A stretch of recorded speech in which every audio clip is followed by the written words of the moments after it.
So friends, for today's video, I wanted to share something that I personally found a little superficial. It's going to seem like something really small initially, but I think it speaks to this frustration a lot of us have right now with how it feels like things are marketed, or where it feels like the emphasis or even our analysis of things end up at. And it's a place that a lot of us don't absolutely love. Part of why so many of us appreciate fiction, why we engage with it so frequently, why we want to have conversations about it, is because it can be very powerful, and it can be powerful in a number of different ways. It can hold up a mirror to our own lives. It can help us process our own trauma by showing characters experiencing it, them interrogating why they feel the way they feel or what has caused them to act the way they do. It can also be really uplifting and hopeful, and that can be really impactful in our own lives when we feel like we're losing hope. There are so many really, really wonderful, deep things about fiction. And sometimes fiction can be light and it can be fun,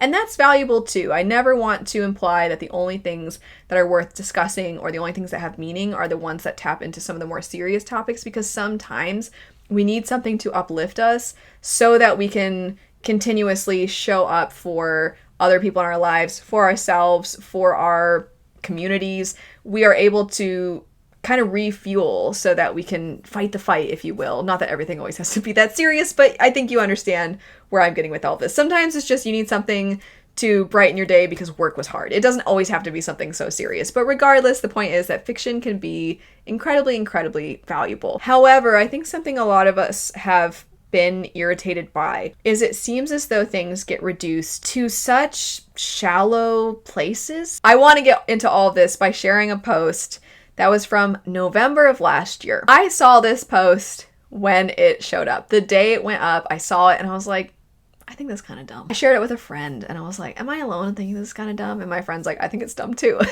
I kind of just left it at that at first, because I was like, you know, sometimes you see stuff and you're like, and you move on. I'm going to share the post with you, and then I think maybe you'll understand why I'm bringing this back based off of certain conversations that maybe are really prevalent currently when it comes to fiction. So, Tor books. I like a lot of books by Tor. I always appreciate when publishers feel like they actually are trying to do what they can to market their authors. I'm for all of that. But I don't love how this post went about it. So, it says, craving more Geralt vibes, and then in parentheses in the corner, or better. And it's a shot of Geralt from the Netflix adaptation. They should have used the one from The Wild Hunt. That would have been better, but whatever. And I don't actually care that they're using the shot of Geralt from the Netflix show. But it's not, I mean, I this part is not relevant. I'm just adding, I guess if you're driving or something and you're listening to this video, I'm just giving you a description of the image. The image is not great. I mean, it's kind of cheesy, and it's this forest, this moody, misty forest with birds flying, and then just Geralt in the center, and this kind of moody fantasy looking font in all caps. And I none of that really is significant, but just describing the image to you. Okay, so craving more Geralt vibes or better.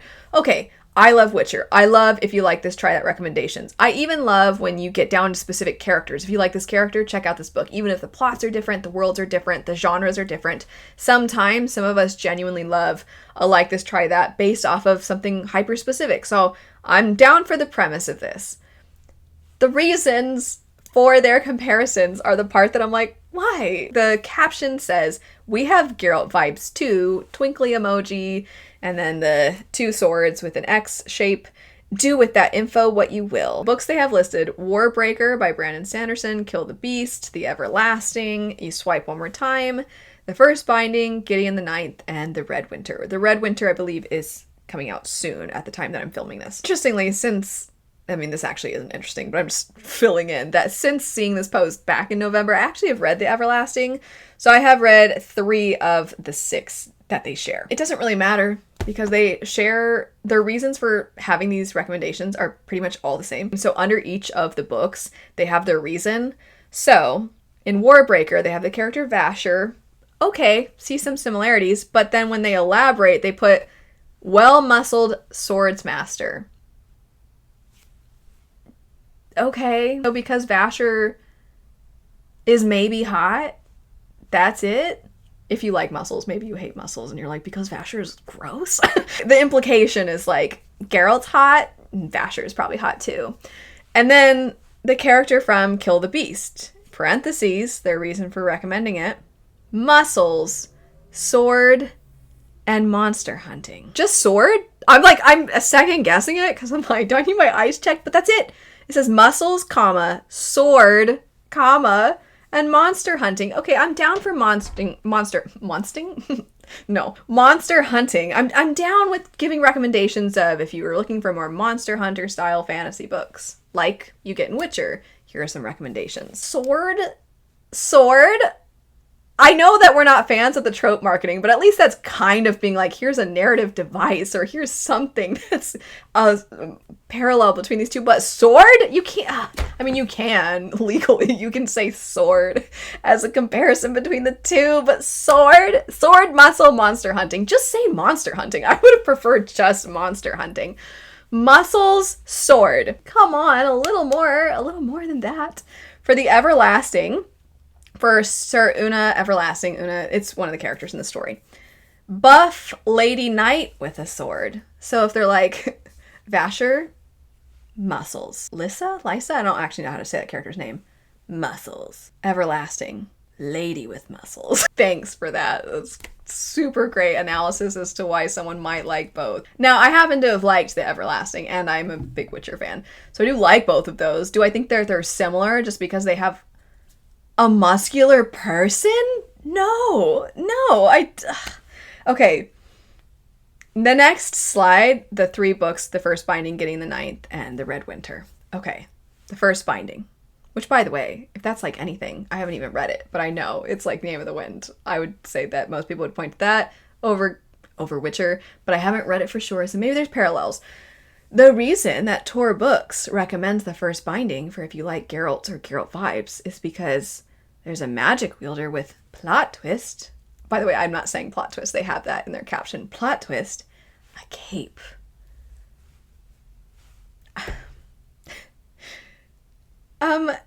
Okay, technically Geralt uses signs. So he does use this fire sign or this air sign. Ard, Igni, those sorts of things.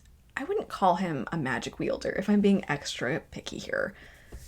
I mean, I don't think that's how most people would categorize. If you were to do one of those, there's a list of various different kinds of characters that show up in fantasy, like the paladin or the whatever, right? The sorcerer, there's those lists. I don't think most people would put Geralt under magic wielder, but whatever, that part, I'm not that upset. But plot twist wears a cape. At least the characters in the other ones were like, I use a sword and I'm muscly. This one, it's not even similar. It's not. Sorry, I can hear my tone of voice getting more and more annoying the more annoyed I get. Gideon the Ninth, hot bodyguard with a sword. Come on. Gideon is kind of a lady himbo. I mean, I really quite like Gideon. I don't know if I think Gideon and Geralt are exactly the same. But okay, maybe I can kind of see some similarities. But okay, technically, I keep saying okay. Like, I'm trying to give some credit here. I don't know why I'm trying so hard. I feel like I'm trying harder than this post did. But, I mean, Geralt, I guess he's kind of a bodyguard to Ciri, sort of. I don't know. I don't know if I would describe him as that. But that one, fine, whatever. If the rest of this list was like Claymore, Godkiller, Gideon the Ninth, and then other things that are kind of Witcher-like, then I might be a little more inclined to forgive Gideon for being on here, because I'd be like, oh, well, like, okay, I see where they're coming from. But the rest of these, it's like, okay, you just found people with muscles, characters that are muscular. And then the Red Winter, haven't read, but apparently Monster Hunter. Hot Monster Hunter, they specified. Hot Monster Hunter. You can't forget that they're hot, you know? Can't forget. That's it. Those are the recommendations. So, again, I saw this back in November. I sent this post to a friend, and I was like, what did I say exactly? I wonder if I can see what I said exactly. Let's see if me from November is got the same level of thoughtful analysis on this post. I said, I kind of think this is embarrassing for Tor. These are terrible recommendations. Oh, I did highlight, in relation to the Gideon comparison, I did mention to this friend of mine that I thought that the parallel between Geralt and Gideon, the whole, oh, hot bodyguard. I said, from a Witcher angle, it's stupid. Geralt isn't a bodyguard unless you count his parental role with Ciri, in which case it's weird to highlight him being hot. And then I also added, and Gideon is technically a bodyguard in her book, but reducing both her and Geralt to hot bodyguards is not even remotely capturing anything of substance with their characters. And I think that's what it comes down to, is it's just lacking substance. I'm not upset that hot characters exist. I think that's perfectly fine. Hot people can be interesting. So I'm not saying you can't have attractive characters and that you gotta make everybody look as average as possible or as hideous as possible because that's the only way they can be interesting characters or something like that. Fine, if characters are attractive. You can't have their hotness be the thing that makes it so that you recommend one to the next. And you're like, well, what if they're hot and they have a sword? And you're like, that's also not enough. That's not enough. The reason I'm bringing this up now, first off, I've thought about bringing it up for months ever since I saw it. But I guess there's a part of me that's like, it's one little post. But I guess I don't really think it's one little post. I think that this post is indicative of kind of where we are with how sometimes, not all of us, and I'm not trying to point fingers, people come to books for different reasons, but there is this general feeling of this superficiality when it comes to how we talk about books, what we say about them when we're marketing them, and what we reduce them to. And the reason that I felt even, I guess, more emboldened to bring this up now is because the Wuthering Heights adaptation, which I haven't seen, I did a whole video about how I imagine it's probably not going to be very good. It's out now. I have had fun looking at some of the reviews. But regardless, for some people, it really is just, oh, well, I don't care. I want to watch two hot people in a movie. And I'm just kind of like, meh. But can it be more than that? I think yes. I think we can do more with stories than just imply, or if it's a visual medium, show.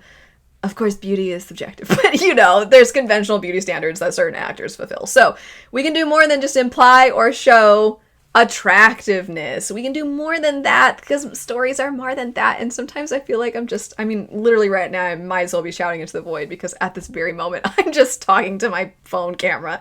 But I'm not alone, right? I'm not alone in thinking that this is a shallow representation of what fiction has to offer. There is so much within the Witcher series that you could elaborate on.